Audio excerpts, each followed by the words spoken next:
যে সকল ভাই বোনেরা শুটকি খাবার অনেক বেশি পছন্দ করেন তাদের কাছে এই রান্নাটা হবে অনেক লোভনীয়। আসসালামু আলাইকুম ভাই বোনেরা, কেমন আছেন? আশা করি যে যার অবস্থানে বসে এই ভিডিওটা দেখছেন সবাই অনেক বেশি ভালো আছেন। আলহামদুলিল্লাহ, আমরাও বেশ ভালোই আছি। লোভনীয় এই রেসিপিটি রান্না করার জন্য প্রথমে আমি কড়াইতে দিয়ে দিলাম সাদা তেল।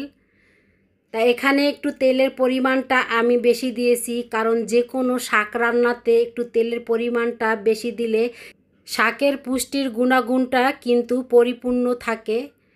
তা এখানে আমি দিয়ে দিলাম 4-5টা শুকনা মরিচ আর দিয়ে দিলাম 4 চামচের 1 চামচ পরিমাণ গোটা জিরা। তাই শুকনা মরিচ আর গোটা জিরা থেকে যখন খুব সুন্দর একটা ফ্লেভার এসেছে ওই পর্যায়ে আমি দিয়ে দিলাম এখানে পেঁয়াজ কুচি। তাই পেঁয়াজটাকে আমি বাদামি করে ভাজবো না, হালকা একটু করে ভেজে নিব। যখন পেঁয়াজটা হালকা নরম হয়ে যাবে ওই পর্যায়ে এখানে আমি দিয়ে দিব রসুন কুচি। আর যে কোনো শুটকি রান্নাতে কিন্তু রসুনের পরিমাণটা বেশি দিলে রান্নাটার টেস্ট কিন্তু অনেক বেশি মজা হয়। কিন্তু এখানে বাটা রসুনটা দেওয়া যাবে না, এখানে কিন্তু এভাবে কুচানো রসুনটা দিতে হবে।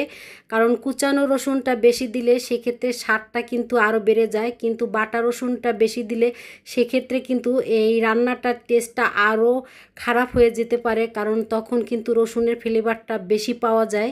আর এভাবে কুচানো দিলে তাহলে আর বেশি পাওয়া যায় না। এভাবে যারা রান্না করবেন তারা দেখবেন রান্নাটা খেতে কিন্তু অনেক বেশি মজা হবে। তা আমি পেঁয়াজের সাথে রসুনটাকে একদম বাদামি করে ভাজি নাই, হালকা যখন একটু রসুনটা মজে গেছে ওই পর্যায়ে আমি এখানে দিয়ে দিব মশলা। আর আজকের এই রান্নাতে কিন্তু আমি এখানে কোনো আদা দিব না, কারণ শুটকিতে আদা দিলে আমার কাছে মনে হয় ভালো লাগে না। রসুন কুচানোটাই কিন্তু এর সাথে বেশ মানায়। তাই এখানে আমি দিয়ে দিলাম 4 চামচের 1 চামচ পরিমাণ লাল মরিচের গুঁড়ো, আর দিয়ে দিয়েছি 1 চামচ পরিমাণ হলুদের গুঁড়ো। আর এখানে কোনো ধইনা জিরার গুঁড়ো আমি ব্যবহার করব না। আর দিয়ে দিয়েছি 8-10টা কাঁচামরিচ মাঝখানে ছিঁড়ে। তাই তো দেখতে পাচ্ছেন এখানে আমি দিয়ে দিলাম শুটকি। তা এখানে কিন্তু আমি বাঁশপাতা শুটকিটা ব্যবহার করেছি, বাঁশপাতার যে ভিজা শুটকিটা হয় সেই শুটকিটা আমি ব্যবহার করেছি। আর এখানে কিন্তু আপনারা অন্য যে কোনো শুটকি দিয়ে এই রেসিপিটি রান্না করতে পারেন, সেটাও কিন্তু খেতে অনেক বেশি মজা হয়। তা আমার হাতের কাছে যে শুটকিটা ছিল সেটাই দিয়ে আমি আজকে এই রান্নাটা সেরে নিচ্ছি। তা মশলাটা খুব সুন্দর করে কষানো হয়ে গেছে, এই পর্যায়ে আমি এখানে দিয়ে দিলাম মাঝারি সাইজের একটা আলু, এভাবে কুচিয়ে নিয়েছি ছোট ছোট করে। আর দিয়ে দিলাম এখানে ছোলার ডাল। তা ছোলার ডালটাকে আমি কিন্তু 1 থেকে 1.5 ঘন্টার মতন পানি দিয়ে ভিজিয়ে রেখে দিয়েছিলাম, এতে করে কিন্তু খুব তাড়াতাড়ি এই ডালটা সিদ্ধ হয়ে যাবে। তা এখন আমি ডাল আর আলু মশলার সাথে ভালো করে কষিয়ে নিব। তা এখানে আমি সামান্য পরিমাণ পানি দিয়ে দিলাম কষানোর জন্য। তা আজকের রেসিপিটি যদি আপনাদের কাছে ভালো লেগে থাকে আর এভাবে নিত্য নতুন রেসিপি দেখার জন্য আমার এই ছোট্ট চ্যানেলের পাশে একজন মিষ্টি সদস্য হয়ে থেকে যেতে পারেন। আর যে সকল ভাই বোনেরা ভিডিওটা দেখছেন কিন্তু একটা লাইক দেন নাই, প্লিজ ভাই বোনেরা একটা লাইক দিয়ে দিবেন।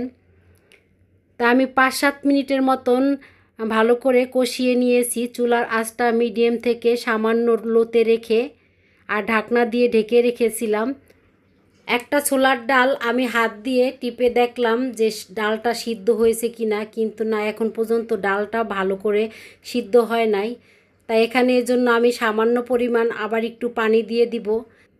পানি দেওয়ার পরে আমি 3 থেকে 4 মিনিটের মতন রান্না করে নিব। তাই 3-4 মিনিট পরে ফিরে আসলাম আর ডালটাও কিন্তু সিদ্ধ হয়ে গেছে, দেখতে পাচ্ছেন অনেকটা মজে গেছে। তাই এই পর্যায়ে আমি এখন দিয়ে দিব কলমি শাক।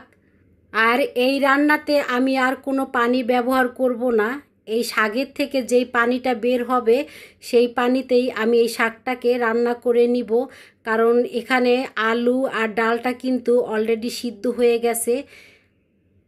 তাই এভাবে আমি নেড়েচেড়ে ডালের সাথে কলমি শাকটাকে ভালো করে মিশিয়ে নিচ্ছি। এই রান্নাটা অসাধারণ, খেতে অনেক মজা। যারা শুটকি পছন্দ করেন তারা এভাবে একবার হলো রান্না করে খেয়ে দেখতে পারেন। আবার শুটকি ছাড়াও এই রান্নাটা কিন্তু খেতে অনেক বেশি মজা। এখানে আমি ছোলার ডাল দিয়ে রান্না করছি, আপনারা যে কোনো ডাল দিয়েই এই রেসিপিটি রান্না করতে পারেন, সেটাও কিন্তু খেতে অনেক বেশি মজা হবে। আর দুপুরে গরম ভাতে এরকম একটা রান্না থাকলে সত্যি এর পাশে আর কোনো কিছু প্রয়োজন হয় না। আমার কাছে তো এই ধরনের রান্নাগুলো খেতে অনেক বেশি মজা হয়, আর আমি কলমি শাকটা খেতে বেশি পছন্দ করি, এজন্য মাঝে মাঝেই কলমি শাকটাই এনে আমি রান্না করে খেয়ে থাকি। তাই তো দেখতে পাচ্ছেন কলমি শাক থেকে কিন্তু অনেকটাই পানি বের হয়েছে, এখানে কিন্তু আমি এখন পর্যন্ত একটা ফোঁটাও পানি দেই নাই। তা এই পর্যায়ে কিন্তু আমি চুলার আঁচটা একদম মিডিয়াম থেকে সামান্য একটু লোতে রেখে দিয়েছি, কারণ আস্তে আস্তে করে এই রান্নাটাকে আমি সেরে নিব।